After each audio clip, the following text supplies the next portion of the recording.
Praise the Lord. बीते दिनों में हमने परमेश्वर की आशीष को पाया।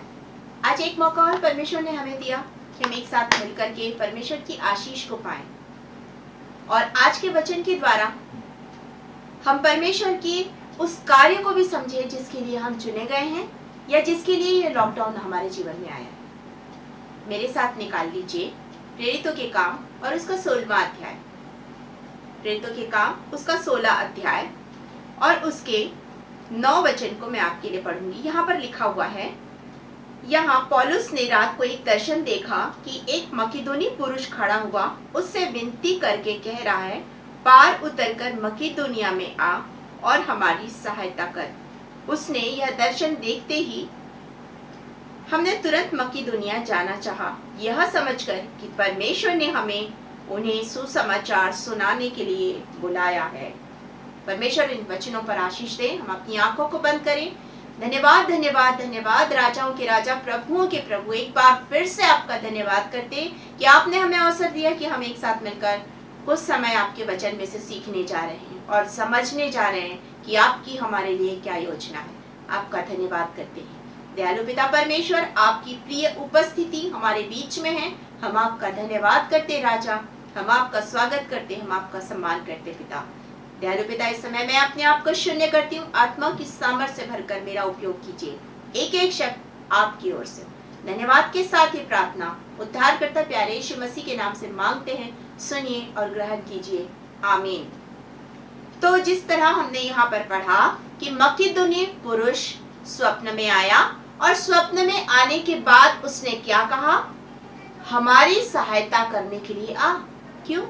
क्योंकि वो नाश हो रहा था, क्योंकि वो परेशान था, क्योंकि वो दुखी था। बहुत सारी बातें यहाँ पे यहाँ लिखा है, पार उतर कर मकिदोनिया में हमारी सहायता कर। वो सहायता मांग रहा था, वो सहायता मांग रहा था। और इन दिनों में जब हम परमेश्वर की नजदीकी में बैठे, उसके चरणों के पास बैठे हैं, तो हमें न सिर्फ प्रार्थना करना है परंतु उस उत्तर की प्रतीक्षा भी करनी है जो हमारे लिए आ रहा है। हमें परमेश्वर से मांगना है कि पिता, तूने पौलुस को दर्शन दिया और कहा कि मकिदोनिया को जाने के लिए, पिता हमें भी दर्शन दे और हमें भी बता कि आगे हमें क्या करना है। क्योंकि ये जो समय हमें दिया है, ये खूबसूरत समय है जब हम परमेश्वर के चरणों के पास बैठ रहे हैं और हम परमेश्वर से लगातार बातचीत करते जा रहे हैं। हम लगातार बातचीत कर रहे हैं तो हमें वो पुकार अब निश्चित रूप से सुनाई देगी। अभी तक हमारी जिंदगी भाग दौड़ में थी, यहाँ जाना वहां जाना, नौकरी करना, ये करना वो करना, और हम समय जल्दी से परमेश्वर के साथ बिताते थे। और अभी परिवार से एक पूरा समय हम सिर्फ परमेश्वर के साथ बिता रहे हैं। हम पूरा समय, और भी हमारे पास और कुछ भी नहीं, हम कहीं नहीं जा रहे आ रहे। हम अच्छा बना रहे हैं, अच्छा खा रहे हैं, स्वस्थ रह रहे हैं और परमेश्वर के साथ अपना एक क्वालिटी टाइम बिताते जा रहे हैं। हम लगातार परमेश्वर की संगति में हैं। यहाँ पर मकिदोनी पुरुष की आवाज को उसने सुना और ये कह रहा है वो कि निश्चित रूप से परमेश्वर ने हमें सुसमाचार सुनाने के लिए वहां पर जाने के लिए कहा है। वो तुरंत निकल पड़ा और देखिए मार्ग में क्या क्या घटनाएं घटी। जब आप इसको पढ़ेंगे, बहुत सारी घटनाएं मार्ग में घटी। सबसे पहला वो फिलिप्पी पहुंचा और जैसे ही वो फिलिप्पी शहर में पहुंचा, ये एक बहुत बड़ा शहर था। जैसे हमारे देश में बॉम्बे है और दिल्ली है, कलकत्ता है, बेंगलोर, ऐसे जो महानगर है, उसी तरह ये भी एक व्यापारिक नगरी थी। ये फिलिप्पी शहर में ही एक ब्रांडेड कपड़ों की व्यापारी स्त्री रहती थी। और जब वो फिलिप्पी पहुंचा तो वहां पर भी वो क्या कर रहा था, प्रार्थना करने के लिए स्थान ढूंढ रहा था। आज जब हमारे पास में, हम घर में बैठे हैं, हमें प्रार्थना करने का स्थान परमेश्वर ने घर में दे दिया है। लोग मर कर नाश हो रहे थे, लोग मर के प्रतिदिन नाश हो रहे थे। आज हमें सोचने का समय दे दिया है कि लोग नाश हो रहे हैं, उनके लिए हमें क्या करना है, उनके लिए हमें प्रार्थना करना है, हमें उनके बचाने के लिए प्रार्थना करना है। उन्हें हमारी सहायता की आवश्यकता है, हमें प्रार्थना करना है और प्रार्थना के दौरान उनकी सहायता करनी है। उन्हें बताना है प्रभु के लोग कैसे होते हैं, उन्हें दिखाना है अपने जीवन की गवाही के द्वारा। आज हर एक घर आराधनालय बन गया है और हर एक के हृदय में परमेश्वर वास करता है। हर एक के घर में परमेश्वर का वास है। हर एक घर आराधनालय है, और यहाँ पर वो प्रार्थना का स्थान ढूंढ रहा था, और जब स्थान ढूंढ रहा था उसे कुछ स्त्रियां मिल गई। मैं आपके लिए उस वचन को पढ़ दूंगी। वहां पर लिखा हुआ है, जब वो प्रार्थना का स्थान ढूंढ रहा था तो बैठकर उन स्त्रियों से जो इकट्ठी हुई थी बातें करने लगा। 16 अध्याय प्रेरितों के काम 16 अध्याय और उसके मैंने 13 वचन को पढ़ा। 14 वचन में लिखा है, लुदिया नाम थुआतीरा नगर की बैजनी व कपड़े बेचने वाली एक भक्त स्त्री सुन रही थी। प्रभु ने उसका मन खोला कि वह पौलुस की बातों पर चित्त लगाए। पौलुस की बातों पर चित्त लगाए। जब इन दिनों में आप प्रार्थना कर रहे हैं तो आप जिसके लिए भी प्रार्थना कर रहे हैं, आप अपने घरों में प्रार्थना कर रहे हैं, निश्चित रूप से यदि वो प्रभु को नहीं जानता है तो इन दिनों में जब आप प्रार्थना करने बैठे, उन्हें प्रभु से मांगिए, उन्हें मांगिए प्रभु से, प्रभु ये व्यक्ति मुझे तेरे राज्य के लिए चाहिए, प्रभु ये व्यक्ति मुझे उस स्वर्ग राज्य में दिखना चाहिए, ये फल मैं अपनी टोकरी में लेके आना चाहता हूँ, ये फल मैं अपनी टोकरी में लेके आना चाहती हूँ। क्योंकि ये वही समय है जब हम प्रार्थना में बैठे हुए हैं और जब हम लोगों के लिए प्रार्थना कर रहे हैं। पौलुस यहाँ प्रार्थना कर रहा था, और पौलुस जब प्रार्थना कर रहा था तो ये लुदिया जो स्त्री वहां थी उसके मन को परमेश्वर ने तैयार किया। आप जिसके लिए प्रार्थना कर रहे हैं उसके मन को परमेश्वर ही तैयार करेगा कि वो परमेश्वर के वचन को ग्रहण करे। लुदिया ने परमेश्वर के वचन को ग्रहण किया, और जब लुदिया ने परमेश्वर के वचन को ग्रहण किया तो क्या हुआ, वह तुरंत पौलुस को अपने घर ले गई। और बाइबल बताती है, जब हम आगे पढ़ते हैं इसमें तो उसमें लिखा हुआ है साफ साफ 15 वचन में, उसने अपने घराने समेत बपतिस्मा लिया तो उसने हमसे विनती की, यदि तुम मुझे प्रभु के विश्वास नहीं समझते हो तो चलकर मेरे घर में रहो। और वे लोग उसके घर में गए। यदि ये समय परमेश्वर ने आपको दिया है तो इसलिए दिया है कि आप दूसरों के लिए प्रार्थना करें, और विशेष रूप से उनके लिए जिन्होंने अभी तक प्रभु यीशु मसीह को नहीं जाना है, ताकि वो प्रभु यीशु मसीह को जाने, उनके हृदय के द्वार खोले जाएं और वो ये कहे कि हमें परमेश्वर का वचन सुना, हमें परमेश्वर का वचन सुना। आपने बीते दिनों में देखा था कुरनेलियुस के जीवन में, उसके जीवन में देखा था कि परमेश्वर ने उसको उसकी प्रार्थना को सुना। ऐसे बहुत से लोग होंगे, निश्चित रूप से ऐसे बहुत से लोग होंगे जो इस समय परमेश्वर के पास प्रार्थना कर रहे हैं और परमेश्वर से बोल रहे हैं, प्रभु मुझे भी तेरा वचन सुनना है, प्रभु मुझे भी तेरी आशीष चाहिए। लेकिन कैसे? कुरनेलियुस पतरस को नहीं जानता था, पतरस कुरनेलियुस को नहीं जानता था, लेकिन एक दर्शन के द्वारा दोनों एक साथ मिले और वहां पर उद्धार आया। ये लुदिया स्त्री पौलुस को नहीं जानती थी, पौलुस लुदिया को नहीं जानता था, दोनों एक दूसरे को नहीं जानते थे, लेकिन परमेश्वर जानता था कि लुदिया के जीवन में परिवर्तन पौलुस के द्वारा ही आएगा, और तब पौलुस को वहां भेजा। परमेश्वर ने आपको भी ठहराया होगा किसी न किसी के जीवन में परिवर्तन लाने के लिए। ये मकेदोनी पुरुष की आवाज पौलुस ने सुनी। आज आपकी बारी है। बहुत से लोग नाश हो रहे हैं, बहुत से लोग पुकार रहे हैं, वो पुकार सुनने के लिए परमेश्वर से बोलिए, परमेश्वर मेरे कानों को खोल दे ताकि मैं उस पुकार को सुन सकूं और उसके लिए प्रार्थना कर सकूं। और यहाँ पर जब इन लोगों ने लुदिया ने प्रार्थना किया और लुदिया ने घराने सहित याद रखिए, घराने सहित उद्धार को पाया, बपतिस्मा लिया, उद्धार को पाया, एक कार्य पूरा हुआ। आगे जाते हैं, जब हम इसी अध्याय में और आगे जाएंगे तो आगे हम देखते हैं कि वो लोग आगे बढ़ रहे थे। 17 वचन, वह पौलुस के और हमारे पीछे आकर चिल्लाती थी, ये मनुष्य परम प्रधान परमेश्वर के दास है जो हमें उद्धार के मार्ग की कथा सुनाते। कौन स्त्री? ये जो भावी कहने वाली आत्मा, जिसके अंदर दुष्ट आत्मा वास करती थी, वो दुष्ट आत्मा परमेश्वर के लोगों को पहचानती। याद रखिए, आपके अंदर परमेश्वर की आत्मा काम कर रही है। जब आपके अंदर परमेश्वर की आत्मा काम करे तो दुष्ट आत्मा आपको पहचानती है कि ये प्रभु के लोग हैं। वो डरते हैं। आपको किसी से डरने की जरूरत नहीं है, आपसे दुष्ट की आत्मा डरेगी, आपसे जिसके अंदर दुष्ट आत्मा है वो लोग डरेंगे। आपको किसी से डरने की जरूरत नहीं है। और यहाँ पर ये भावी कहने वाली स्त्री उसके पीछे पीछे चिल्ला रही। ये परमेश्वर के दास है। ये क्या सुनाते हैं? ये उद्धार के बारे में बताते हैं। क्या मेरे जीवन की गवाही है? यहाँ पर पौलुस के जीवन की गवाही है। पहली चीज, वो प्रार्थना करने का स्थान ढूंढ रहा था। उससे भी पहले हम पहली चीज देखेंगे जो हमने देखा कि मकेदोनी पुरुष की आवाज सुनने के बाद उसने क्या कहा? सुसमाचार सुनाने के लिए परमेश्वर ने निश्चित रूप से हमें वहां भेजा, सुसमाचार सुनाने के लिए चुना। दूसरी चीज, प्रार्थना करने जा रहा था। तीसरी चीज, उद्धार की बारे में ये बताते हैं, ये उद्धार के बारे में बताते हैं। वो प्रार्थना करने का स्थान ढूंढे, वहां एक अद्भुत कार्य, उस आत्मा से ग्रसित एक लड़की चिल्लाते हुए जा रही है और वहां तुरंत उसे छुटकारा मिला।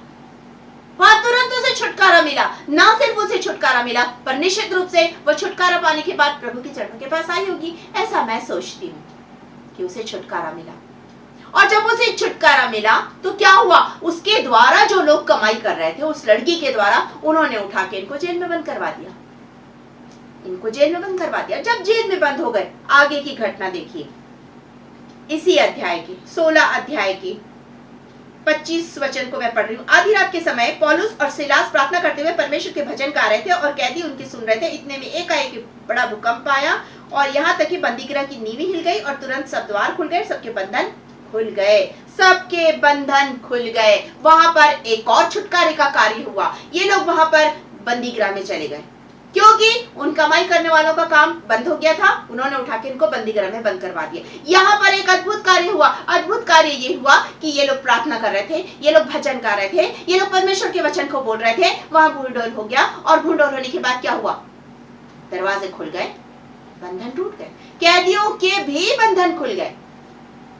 और कैदियों के बंधन खुलने के बाद क्या हुआ, एक भी कैदी हवा नहीं भागा कि अरे हम जेल से आजाद हो गए, चलो अपने अपने घर चलो। ना, कोई आजाद नहीं हुआ, क्योंकि ये परमेश्वर की योजना थी कि वो कैदी लोग भी परमेश्वर के वचन को सुने। और इसीलिए सारे कैदी जहां पर पौलुस और सिलास थे उस जगह पे आ गए। सारे अपने अपने जगह से निकलकर उस जगह में आ गए जहां पौलुस और सिलास थे, वहां पर आ गए। और वहां आने के बाद में जब ये आवाज हुई, ये आवाज सुनने के बाद क्या हुआ, दरोगा की आंखें खुल गई और वो दौड़ते हुए आया और आकर उसने देखा कि दरवाजे खुल गए और कैदी नहीं है कमरों में। वो अपने आप को नाश करने जा रहा था क्योंकि उसके अंदर में परमेश्वर की आत्मा नहीं है, वो परमेश्वर को नहीं जानता, वो अपने आप को नाश करने जा रहा था। जब वो अपने आप को नाश करने जा रहा था, तुरंत पौलुस ने कहा अपने आप को नाश मत कर, क्योंकि हम सब यही हैं, कोई कहीं नहीं गया, हम सब यहाँ हैं और हम सब क्या कर रहे हैं, परमेश्वर की महिमा कर रहे हैं, हम सब यहीं पर हैं, अपने आप को नाश मत कर। और तब उसने एक प्रश्न पूछा, आइए उस प्रश्न को भी देख लेते हैं क्या लिखा है। उसने कांपते हुए वदिया मंगाकर कांपते भीतर लपका और कांपता हुआ पौलुस और सिलास के सामने गिरा। और 30 वचन में लिखा है, उन्हें बाहर लाकर कहा, हे सज्जनों, उद्धार पाने के लिए मैं क्या करूं, उद्धार पाने के लिए मैं क्या करूं। यहाँ एक और उद्धार का कार्य हुआ। और तब पौलुस कह रहा है, तू और तेरा घराना परमेश्वर पर विश्वास करेगा, उद्धार पालेगा। और क्या हुआ, वो घराने सहित उस विश्वास में आया, उसने उद्धार को पाया। और बाइबल में लिखा है, उनका परिवार आनंद से भर गया। उसके पहले क्या कर रहा था, वो अपने आप को नाश कर रहा था, क्योंकि उस वक्त उनके घर में, उनके जीवन में वो आनंद नहीं था। जब प्रभु के लोग होते हैं, उनके जीवन में आनंद होता है। जो प्रभु से दूर होते हैं, वे अपने आप को नाश कर सकते हैं। आप याद कीजिए, यहूदा इस्करियोती को परमेश्वर ने चुना था इस कार्य के लिए। और यहूदा इस्करियोती उससे पहले वो यीशु मसीह के साथ रहा, वो 3.5 साल यीशु मसीह के साथ रहा।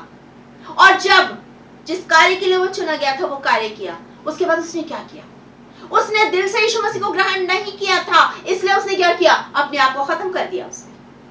यदि वो उस समय में भी परमेश्वर के पास आता, यदि वो उस समय जब उसके अंदर में, उसके मन के अंदर में ये बात आई, उसका विवेक जागा और उसने कहा कि अरे मैंने निर्दोष को पकड़वा दिया, और उसने जाके पैसे उनके सामने में फेंक दिए, वो महायाजकों और वो सबके सामने में जाके पैसा उन्होंने फेंक दिया। उसके फेंकने के बाद वो वापस आ सकता था यीशु के पास, लेकिन वो यीशु के पास नहीं आया, क्योंकि उसने दिल से अभी तक यीशु मसीह को उद्धारकर्ता ग्रहण नहीं किया था, इसलिए वो यीशु मसीह के पास नहीं आया।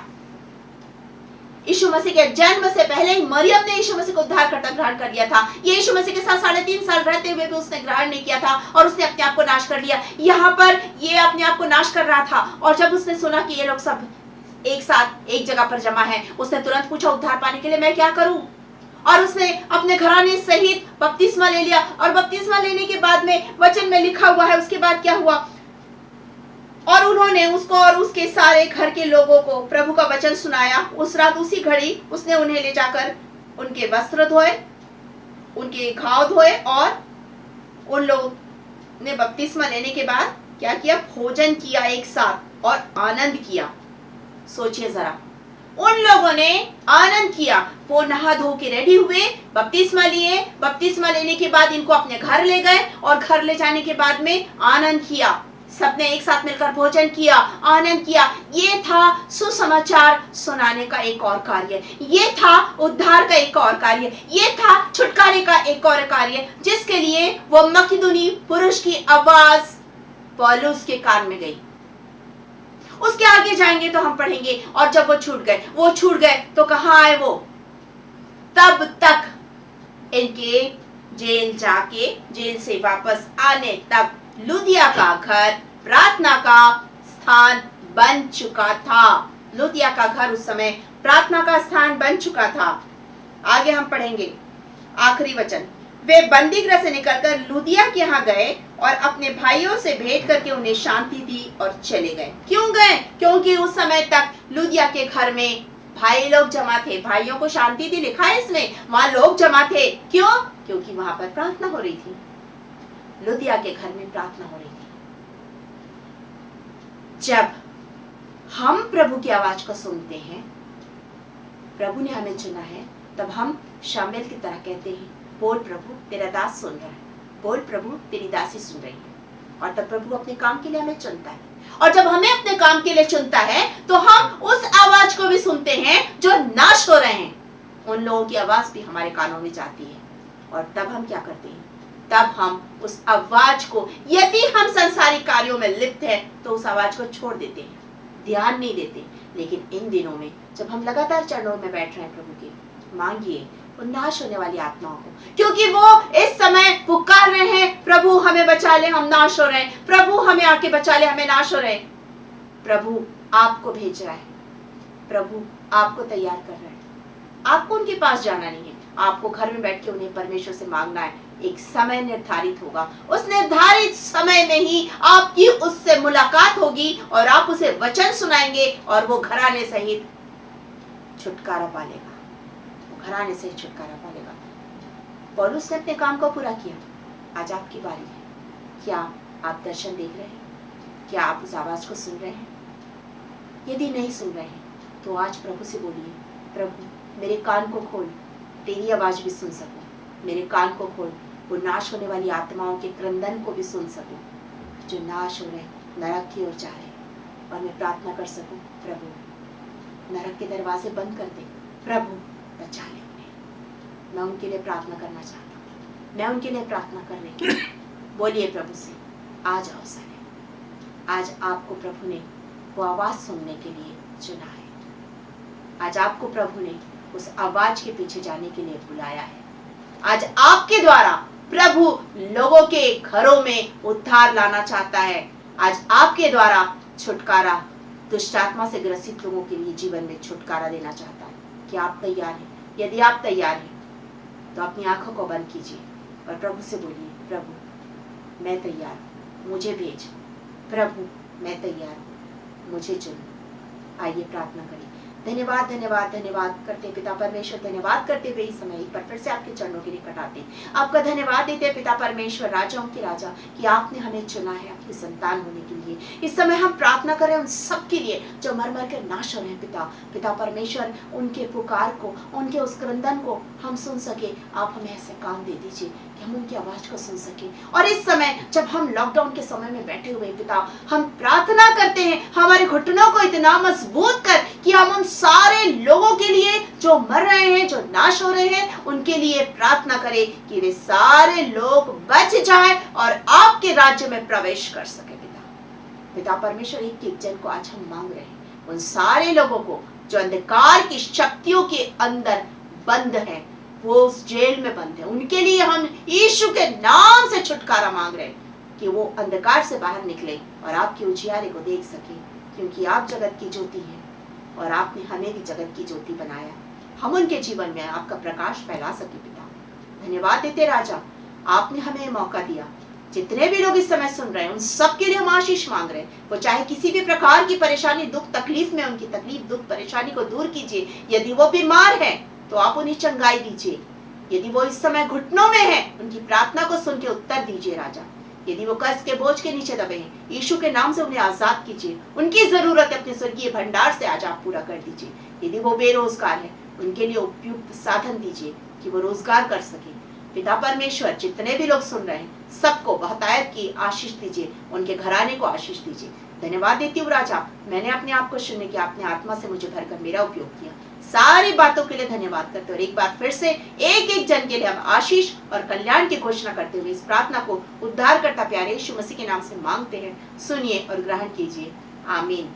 यदि अब तक आपने इस चैनल को सब्सक्राइब नहीं किया है तो आज मौका है, क्योंकि परमेश्वर के वचन को फैलाने का कार्य हम इसी चैनल के द्वारा कर रहे हैं। आप भी मेरे साथ सहयोगी हो जाइए और इस चैनल के द्वारा वचन को शेयर कीजिए, सब्सक्राइब कीजिए और लाइक कीजिए। एक बार फिर से आपका धन्यवाद।